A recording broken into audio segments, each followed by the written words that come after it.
ที่ 9 มีนาคม พศ 2568 วัดมหาโภคทรัพย์อำเภอสิรินธร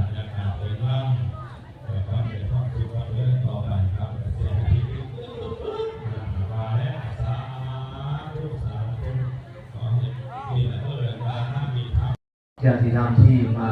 จากจังหวัดเดียวกันกับอาตมาด้วยเข้ามาจากวัดสกลนครก็ได้จริงเราที่เดินทางกลับนะวันนี้ก็ได้มีส่วนร่วมกันญาติโยมทุกคนที่มา